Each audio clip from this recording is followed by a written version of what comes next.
નમસ્કાર વિદ્યાર્થી મિત્રો, હું શૈલેષ દલસાણિયાનું હાર્દિક સ્વાગત કરું છું. આપણે યુનિટ 5 જોઈએ છે, પ્લેઇંગ વિથ ફાયર. બરાબર, તેમાં આજે આપણે ચોથો લેક્ચર છે પહોંચેલા છીએ. બરાબર, તમારી સામે પેરેગ્રાફ છે, આપણે 7મો પેરેગ્રાફ છે પહોંચેલા છીએ. ખાસ ધ્યાન રાખજો ભાષાંતરમાં, જેથી કરીને પ્રોબ્લેમ્સ ન થાય. ઓકે, તો જોઈએ છે. હવે લાસ્ટ લેક્ચરમાં આપણે જોયું કે બે પ્રકારના લાઇટ હોય, ઇન્કેડેન્સેન્સ અને લ્યુમિનિસેન્સ. બરાબર, જોઈએ ઇન્કેડેન્સેન્સ વિશે માહિતી આપેલી છે. ઇન્કેડેસન્ટ લાઇટ ઇઝ પ્રોડ્યુસ્ડ થવું, ઉત્પન્ન થવું. કે ઇન્કેડેસન્ટ લાઇટ ઉત્પન્ન થાય છે van a substance is heated so much. Heated કરવું એટલે ગરમી આપવી, સો મચ એટલે ખૂબ જ, કે જ્યારે પદાર્થને ખૂબ જ ગરમી આપવામાં આવે, that it begins to glow. Glow એટલે ચમકવું, બિગિન્સ થવું એટલે શરૂ થવું, જેથી તે ચમકવા લાગે છે. જેમ જોજો, પદાર્થને કોઈ પણ ધાતુ હોય, ધાતુને વધારે ગરમી આપવામાં આવે તો એ ધાતુ શું થાય? ચમકે. એને ઇન્કેડેસન્સ લાઇટ કહેવાય. Heat causes the substance to become hot and glow. Hot એટલે ગરમ, એટલે ગ્લો એટલે ચમકાવું. એ ગરમી છે એ પદાર્થને ગરમ કરે છે અને ચમકાવે છે. આજે લોખંડ જ છે, લોખંડને તમે ગરમ કરો તો એ ગ્લોય કરશે, જોજો, અને એ ગરમી થશે. Initially emitting infrared. ઇનિશિયલી એટલે ત્યાર પછી અથવા ધીમે ધીમે. જો ઇનિશિયલીનો મિનિંગ અંતે પણ થાય, ધીમે ધીમે પણ થાય. ઇનિશિયલી એમિટિંગ ઇન્ફ્રારેડ, કે ધીમે ધીમે તેમાંથી ઇન્ફ્રારેડ ઉત્પન્ન થાય છે. ધેન રેડ, પછી લાલ, ઓરેન્જ એટલે કે નારંગી, યલો એટલે પીળો, એન્ડ વ્હાઇટ અને સફેદ light as it becomes ઇન્ક્રીઝિંગલી હોટર. It is becomes increasingly hotter. Increasing એટલે વધારો, hotter એટલે ગરમી. કે જેમ ગરમી વધારો તેમ તેમાંથી લાલ, નારંગી, પીળો અને સફેદ રંગ ઉત્પન્ન થાય છે. જોજો તમે, આ લોખંડમાં યાદ લાગુ પડે. લોખંડને ગરમ કરો લાલ થાય, વધારે ગરમ કરો ઓરેન્જ થશે, એનાથી વધારે ગરમ કરો તો યલો થશે, એનાથી વધારે ગરમ કરો તો શું થાય? સફેદ થશે. When temperature of firework is controlled. Control થવું એટલે સંતુલિત થવું. ફાયરવર્ક એટલે ફટાકડા. જ્યારે ફટાકડાનું તાપમાન છે એ સંતુલિત થઈ જાય, એટલે કે બેલેન્સ થઈ જાય. The glow of its metallic substance can be manipulated to be desired color. Manipulate કરવું એટલે ઉત્પન્ન કરવું, ડિઝાયર કરવું ઈચ્છા પ્રમાણેના colour at the proper time, એટલે ચોક્કસ સમય. કે જ્યારે ફટાકડાનું તાપમાન સંતુલિત થઈ જાય ત્યારે, મેટાલિક એટલે ધાતુ, ત્યારે આ ધાતુમાંથી ઈચ્છા પ્રમાણેના રંગો ચોક્કસ સમયે ઉત્પન્ન કરી શકાય છે. તમે જોજો, વધારે એને પછી એમાં ઈચ્છા પ્રમાણે રંગો ઉત્પન્ન થાય. આપણને એમ થાય કે ફટાકડો આકાશમાં છે, આકાશમાં અલગ અલગ રંગો થાય છે. આ રંગો કઈ રીતે થતા હશે? તો એ ટેમ્પરેચરથી થાય. કે જેમ ફટાકડો ગરમ થાય એમ એમાં રંગો ચેન્જ થાય. એમાં રંગો નાખવામાં નથી આવતા, પણ રંગો ચેન્જ થશે. એના ઉપરથી પ્રશ્નો છે. પહેલો પ્રશ્ન છે, હાઉ ઇઝ ઇન્કેડેસન્સ લાઇટ પ્રોડ્યુસ્ડ? કે ઇન્કેડેસન્સ લાઇટ કેવી રીતે ઉત્પન્ન થાય છે? તો જવાબ છે, incandescence light is produced when a substance is heated so much. કે જ્યારે પદાર્થને ખૂબ જ ગરમ કરવામાં આવે, that it begins to glow, જેથી તે ચમકવા લાગે છે. એના પછીનો પ્રશ્ન બીજો છે, when the substance become hot initially it emits. આ વાક્ય પૂર્ણ કરવાનું છે. Emits infrared light. બરાબર, ઇન્ફ્રારેડ લાઇટ ઉત્પન્ન થાય છે. ત્યાર પછીનો પ્રશ્ન છે ત્રીજો, when the substance becomes increasingly hot it emits. આ પણ વાક્ય પૂર્ણ કરવાનું છે કે when the substance become increasingly hotter it emits white light. તે સફેદ પ્રકાશ ઉત્પન્ન કરે છે. વધારે પ્રમાણમાં જો આપણે પદાર્થને ગરમી આપીએ તો એમાં સફેદ પ્રકાશ ઉત્પન્ન થાય. ચોથો પ્રશ્ન છે why is the temperature of fireworks control?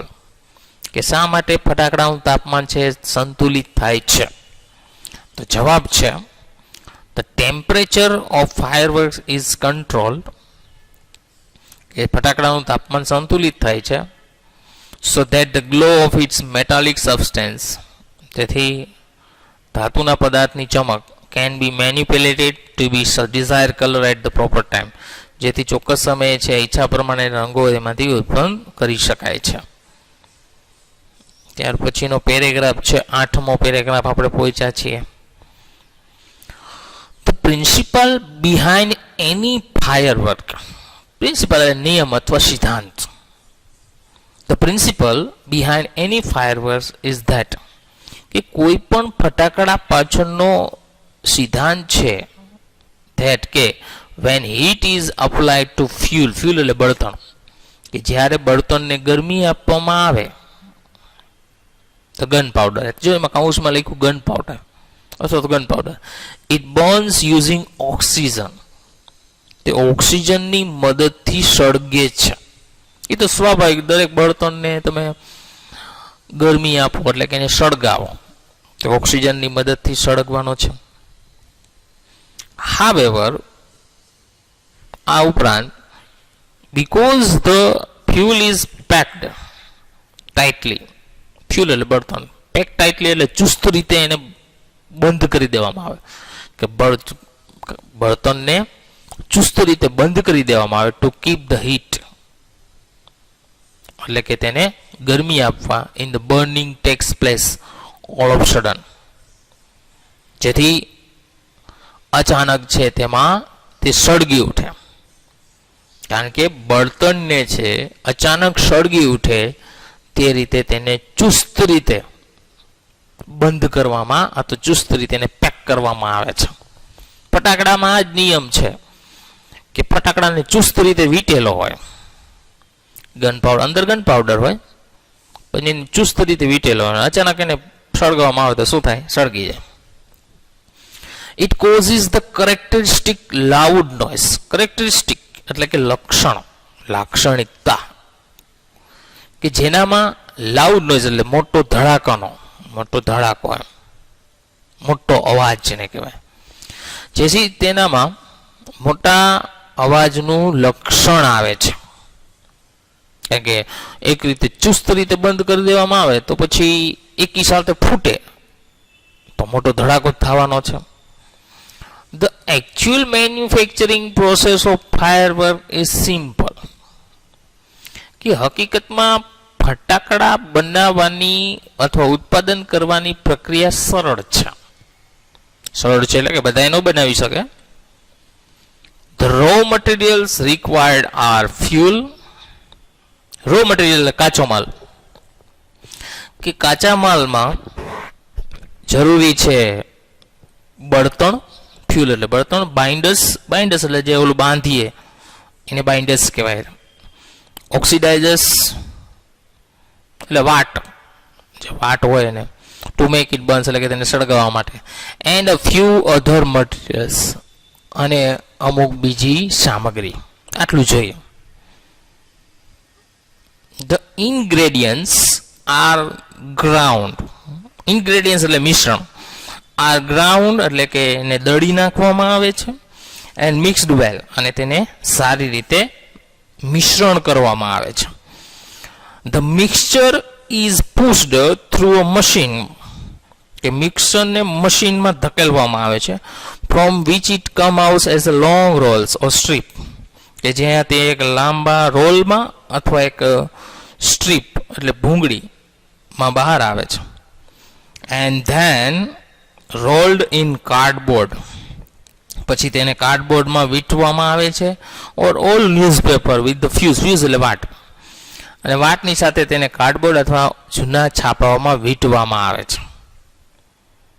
જોજો તમે, આપણે ફટાકડા ફોડીએ એટલે એમાં કાગળ નીકળે એ છાપાના જ હોય, એટલે એ છાપાને શું કરે, વીંટી નાખે, અને એ રીતે છે એને ફટાકડા બનાવવામાં આવે છે. એના પરથી પ્રશ્ન છે પહેલો, vote is the principle behind any firework? કે ફટાકડા, કોઈ પણ ફટાકડા પાછળનો સિદ્ધાંત શું છે? જવાબ છે, the principle behind any firework is that, કે કોઈ પણ ફટાકડા પાછળનો સિદ્ધાંત છે કે when heat is applied to the gunpowder, કે જ્યારે ગન પાવડરને ગરમી આપવામાં આવે છે, ઇટ બર્ન્સ યુઝિંગ ઓક્સિજન, તે ઓક્સિજનની મદદથી સળગે છે. What happens when the fuel is packed tightly, કે જ્યારે બળતણને છે ચુસ્ત રીતે બંધ કરવામાં આવે ત્યારે શું થાય છે?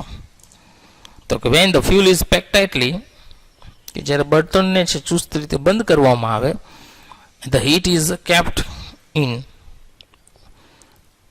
કે ગરમી છે અંદર, હીટ ઇઝ કેપ્ટ અને ગરમી આપે, and the burning tax place all of if sudden, અને અચાનક છે તે સળગી ઉઠે છે. ઇટ કોઝિસ ધ કેરેક્ટરિસ્ટિક લાઉડનેસ, તેનાથી છે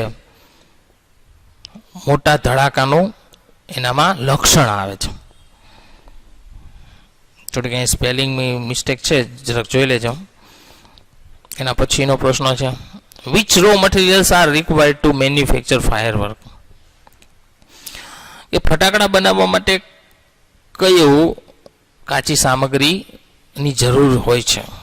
તો કઈ હોય છે? તો raw materials required to manufacture firework are fuel, એટલે કે બળતણ, binders, oxidisers and few other materials. આટલી જરૂર હોય, ફ્યુલ, બાઇન્ડર્સ અને ઓક્સિડાઇઝર્સ. ચોથો પ્રશ્ન છે, હાઉ આર ફાયરવર્ક્સ મેન્યુફેક્ચર, કે ફટાકડાનું ઉત્પાદન કેવી રીતે થાય છે? તો કે ધ ઇન્ગ્રેડિયન્ટ્સ આર ગ્રાઉન્ડ, મિશ્રણને દળવામાં આવે છે, મિક્સ્ડ વેલ, તેને સારી રીતે મિશ્રણ કરવામાં આવે છે, પુશ્ડ થ્રુ અ મશીન, તેને મશીનમાં ધકેલવામાં આવે છે, which it comes out as a long Rolls, out એટલે કોઈ અવર નથી પણ આઉટ છે, as a long Rolls or strip, કે જે ભૂંગળી અથવા રોલમાં તે બહાર આવે છે, and then rolled in a cardboard or newspapers with a fuse, અને તેને કાર્ડબોર્ડ અથવા તો ન્યૂઝપેપરની સાથે વીંટવામાં આવે છે. નવમું છે, the greatest danger of pyrotechnics is that, danger એટલે ખતરો, કે પાયરોટેકનિકનો સૌથી મોટો ખતરો છે કે ઇટ ડીલ્સ વિથ ફાયર, કે તે અગ્નિના સંપર્કમાં આવે. કારણ કે મોટામાં મોટો ખતરો એ છે, જ્યારે પણ જોજો અગ્નિના સંપર્કમાં આવશે એટલી સળગી જશે. The industries is notorious, notorious તો એટલે કુખ્યાત થવું, ફેમસનું ઓપોઝિટ શું થાય? નોટોરિયસ થાય. નોટોરિયસનો મિનિંગ શું થાય? કુખ્યાત, પ્રખ્યાતનું કુખ્યાત. The industries notorious for its accident, કે ઉદ્યોગો તેના અકસ્માત માટે કુખ્યાત બન્યા છે. વેધર ઇન ધ યુએસએ, પછી તે યુએસએ હોય, જાપાન ઓર ઇન્ડિયા, પછી યુએસએ હોય, જાપાન હોય અથવા ભારત હોય, ધો ધ મિક્સચર ઇઝ સ્ટેબલ, કે તેનું મિશ્રણ છે સુરક્ષિત હોય, ઇફ કેપ્ટ કુલ, તેને ઠંડુ રાખવામાં આવે, એન્ડ ડ્રાય અને સૂકું, it can catch the fire, તે અગ્નિ પકડી શકે છે, if heat is accidentally applied, જો તેને અચાનક છે ગરમી આપવામાં આવે. મીન્સ કે એને ગમે તેવું ઠંડુ રાખો, ગમે એવું ડ્રાય રાખો, પણ અચાનક એને ગરમી મળશે એટલે શું થશે? સળગી ઉઠશે. Through too much friction, friction એટલે ઘર્ષણ, વધારે પડતા ઘર્ષણથી, સમટાઈમ્સ એટલે ક્યારેક, ઓર ફ્રોમ સ્પાર્ક એટલે અથવા તણખાથી, ઓર એન ઇમ્પેક્ટ, ઇમ્પેક્ટ થવું એટલે અથડાવવું અથવા અથડાવાથી. જો આ બધાથી ફટાકડો ફૂટી શકે છે, બરાબર. વધારે પડતા ઘર્ષણ થાય તો ફૂટી જાય, અથડાવાથી ફૂટી જાય. ઘણા ફટાકડા તો આમ ભીતમાં અથડાવો તો ફૂટતા હોય, બરાબર. Scientist are looking for ways making fireworks safer. કે વૈજ્ઞાનિકો છે ફટાકડાને સુરક્ષિત બનાવવા માટેનો રસ્તો અથવા રસ્તાઓ શોધી રહ્યા છે. હજી સુધી શોધાણો નથી. ઓકે મિત્રો, તો આપણે આના ઉપરથી પ્રશ્નો સમજીએ છીએ. What is the greatest danger of pyrotechnics? પાયરોટેકનિક્સનું સૌથી મોટો ખતરો શું છે? તો કે the greatest danger of pyrotechnics is that deals with fire. કે તે આગના સંપર્કમાં આવે એ સૌથી મોટો ખતરો છે. What are the dangerous of pyrotechnics? કે પાયરોટેકનિક્સનો ખતરો શું છે? તો ધ મિક્સર ઇઝ સ્ટેબલ. કે એનું મિશ્રણ સુરક્ષિત હોય, એ કેપ્ટ કુલ, તેને જો ઠંડુ રાખવામાં આવે ઓર ડ્રાય અથવા સૂકું, but it can catch the fire. પરંતુ તે આગને પકડી શકે છે. If heat is accidentally applied. જો ગરમીને અચાનક છે આપવામાં આવે. Through too much friction or from spark and impact. અથવા તો વધુ પડતા ઘર્ષણથી, તણખલાથી અથવા તો અથડાવાથી તે આગ પકડી શકે છે. મને આશા છે કે તમને બધું વ્યવસ્થિત છે એ સમજાણું હશે.